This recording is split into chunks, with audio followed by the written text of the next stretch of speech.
अस्सलाम वालेकुम। उम्मीद है आप सब खैर खैरियत से होंगे। आज मैं बनाऊंगी बहुत ही मज़ेदार पकोड़े। ये बहुत ही आसान तरीके से बनते हैं। आप पुराने तरीके भूल जाएं पकोड़े बनाने के, ये नए तरीके से बनाएं मज़ेदार पकोड़े। सबको ज़रूर पसंद आएंगे, बच्चों और बड़ों को इंशाल्लाह। आधी प्याली दाल, ये मैंने मसूर की दाल ली है। इसे मैंने 2 घंटे पहले पानी में भिगो के रख लिया था। आप दे सकते हैं। दाल हमारी अच्छी तरह फूल चुकी है। ये आधा पाव दाल है, आधी प्याली दाल है। दाल को ग्राइंडर में डाल लेंगे।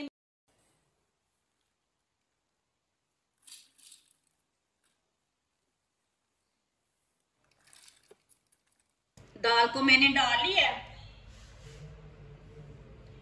2 सब्ज मिर्च डालेंगे। थोड़ा सा पानी डालेंगे। आप दे सकते हैं, इतना पानी है, आधे गिलास से कम है।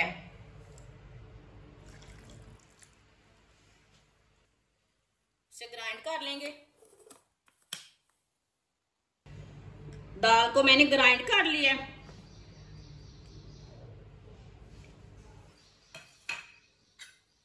आप दे सकते हैं, दाल हमारी अच्छी तरह ग्राइंड हो चुकी है।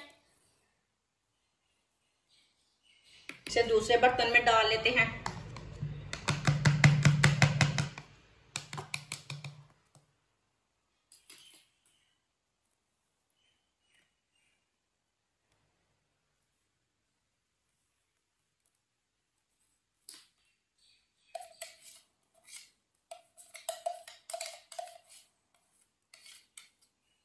आप दे सकते हैं, दाल को मैंने ग्राइंड कर लिया। 3 मैंने टिंडे लिए थे। आप दे सकते हैं, टिंडों को मैंने कट कर लिया बारीक बारीक पीसों में।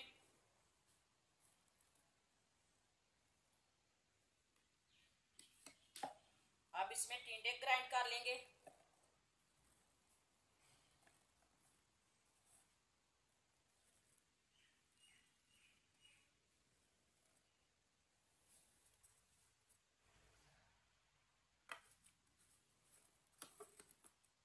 इसे भी ग्राइंड कर लेंगे। टिंडे को भी मैंने ग्राइंड कर लिया। दाल में डाल लेंगे।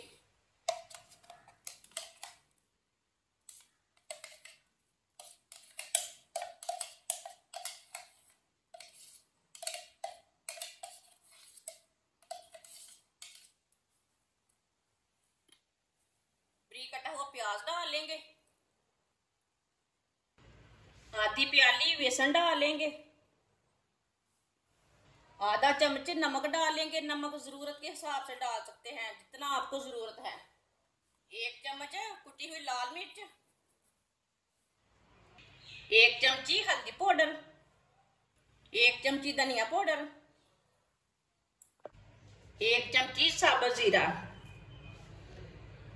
इसमें आप चाट मसाला भी डाल सकते हैं, आमचूर पाउडर भी डाल सकते हैं, लेकिन मैंने नहीं डाला। अच्छी तरह सब चीजों को मिक्स कर लेंगे।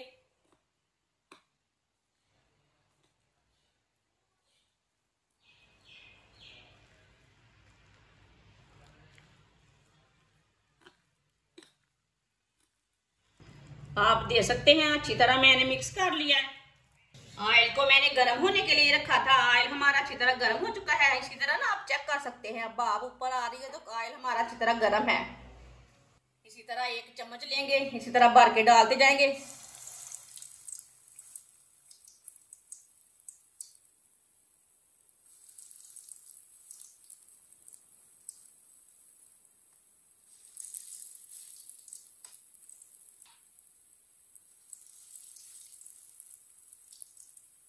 इसे 2 मिनट के लिए पकने देते हैं, बाद में इसे उल्टाएंगे। कच्चा बिल्कुल भी नहीं उल्टाना। थोड़ा थोड़ा ऑयल लेंगे, ऊपर डाल लेंगे। जो टिंडे नहीं खाता बच्चा, वो भी खाएगा। जिसने हमारे चैनल को सब्सक्राइब नहीं किया, वो हमारे चैनल को लाजमी सब्सक्राइब कर लें। मैं बहुत ही कम चीज़ों से, कम मसालों से बहुत ही मज़े की रेसिपी बनाती हूँ। आप दे सकते हैं, 2 मिनट हो चुके हैं। एक साइड से पक चुकी है, थोड़ी सी ऊपर आ गई है। आप दे सकते हैं, माशाल्लाह। देखें, आप यकीन नहीं मानेंगे कि ये इतने मज़े की टिक्कियाँ बनेंगी।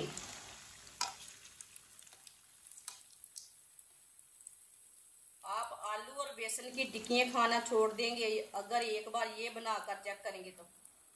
ये वाली साइड से भी 2 मिनट तक पकने देंगे। बाद में जिधर से कच्चा लगे उधर से उठा के पका लेना। चूल्हे की आंच को बिल्कुल भी तेज नहीं रखना। आप दे सकते हैं ये वाली साइड से भी पक चुकी हैं। अब चूल्हे को बंद कर देंगे। इसे छन्नी में डाल लेते हैं। जो एक्स्ट्रा ऑयल है वो निकल जाता है छन्नी से डालने में। माशाल्लाह देखिए, आप यकीन नहीं मानेंगे, ये टिंडे की रेसिपी है। ये बहुत ही मजे की बनी है। इसे प्लेट में डाल लेंगे। जो बची हुई टिक्कियां हैं वो भी इस तरह पका लेंगे। टिक्कियां बोल सकते हैं, पकोड़े बोल सकते हैं, कबाब बोल सकते हैं, वो आपकी मर्जी है। माशाल्लाह आप दे सकते हैं। मज़ेदार पकोड़े हमारे तैयार हो चुके हैं। आप इसे बरसात के दिनों में बनाएं, ऐसे ही बनाएं, मेहमानों के लिए बनाएं। ये बहुत ही मज़े के पकोड़े हैं। आलू के पकोड़े छोड़ें, ये वाले पकोड़े बनाएं। सब्जियों के पकोड़े बहुत ही मज़े के बनते हैं। हमारी वीडियो पसंद आए तो लाइक करें और हमारे चैनल को सब्सक्राइब करें। अच्छा, खुदा हाफिज़।